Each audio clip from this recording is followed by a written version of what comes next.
Assalamualaikum warahmatullahi wabarakatuh. Selamat datang di media pembelajaran sistem pernafasan pada manusia.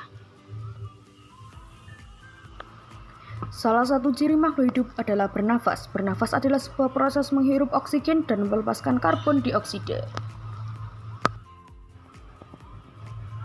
Yang kedua ada organ pernafasan manusia. Yang pertama ialah hidung.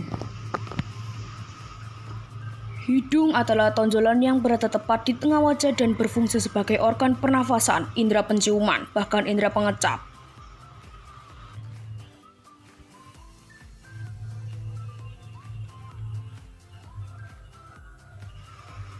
Yang kedua ada faring. Faring sering juga disebut sebagai tenggorokan bagian atas manusia. Faring ini bentuknya seperti tabung dan letaknya di belakang rongga hidung. Fungsi dari faring ini adalah sebagai penyalur udara. Yang ketiga ada laring. Laring adalah bagian dari sistem pernafasan. Organ ini menghubungkan trakea dan tenggorokan. Selain memiliki peran penting dalam menghasilkan suara, laring juga berfungsi mencegah makanan dan minuman masuk ke saluran pernafasan. Yang keempat ada trakea. Trakea adalah organ pernafasan yang bentuknya seperti tabung besar. Organ ini termasuk organ pernafasan bagian bawah sama seperti paru-paru, bronkus, bronkiolus, dan alveolus. Trakea memiliki panjang kurang lebih 11 cm dengan lebar 2,5 cm. Yang kelima ada bronkiolus. Bronkiolus adalah cabang dari bronkus yang merupakan jalur udara utama di paru-paru.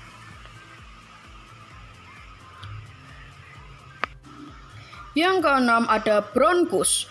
Bronkus adalah salah satu organ pernafasan manusia. Bronkus adalah saluran udara yang terhubung ke trakea dan mengarahkan udara ke paru-paru.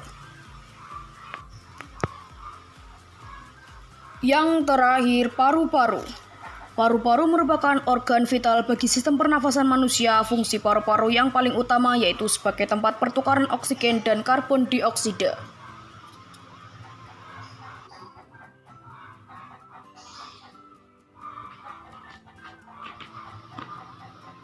Yang ketiga yaitu bagaimana proses pernafasan pada manusia.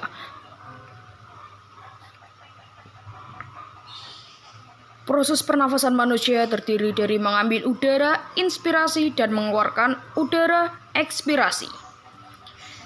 Pernafasan dibagi menjadi dua, yaitu pernafasan perut dan pernafasan dada. Pernafasan perut. Pernafasan perut adalah jenis pernafasan yang dilakukan dengan memanfaatkan otot perut atau diafragma. Jenis pernafasan ini merupakan dasar untuk melakukan meditasi. Pernafasan dada. Pernafasan dada adalah proses bernafas yang mengandalkan otot-otot di antara tulang rusuk. Ada manfaat dari pernafasan dada, yaitu salah satunya adalah memenuhi kebutuhan oksigen dalam tubuh. Yang keempat ada penyebab gangguan pernafasan pada manusia. Ada 3 hal yaitu serangan kuman, merokok, dan pencemaran udara.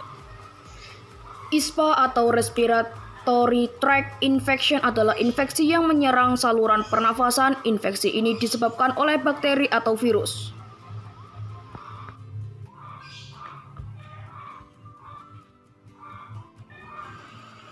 Merokok. PPOK, penyakit paru obstruktif kronik. PPOK merupakan penyakit paru yang ditandai dengan sesak nafas yang makin berat. PPOK adalah penyakit khas yang terjadi akibat asap rokok. Pencemaran udara. Akibat polusi udara, penyakit radang paru-paru bisa muncul lantaran adanya infeksi yang memicu inflamasi pada salah satu atau kedua kantung paru-paru. Gejalanya seperti demam, batuk, dan kesulitan bernafas.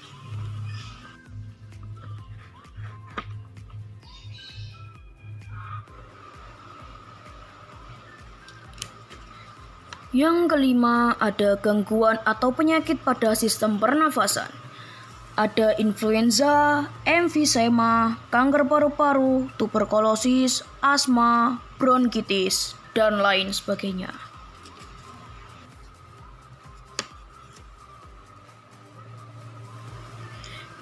Yang terakhir ada cara menjaga organ pernafasan agar tetap sehat.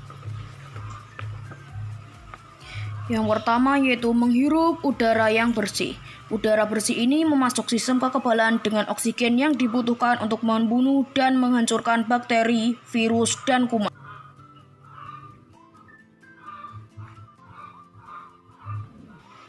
Yang kedua adalah melakukan pola hidup sehat. Pola hidup sehat adalah kebiasaan hidup yang terbebas dari masalah kesehatan fisik dan psikis. Manfaat pola hidup sehat akan terasa jika kita menerapkan kebiasaan ini dalam kehidupan sehari-hari. Pola hidup sehat menjadi hal penting yang harus diterapkan agar fungsi tubuh tetap terjaga baik. Sekian video penjelasan dari media pembelajaran sistem pernafasan pada manusia. Wassalamualaikum warahmatullahi wabarakatuh. See you.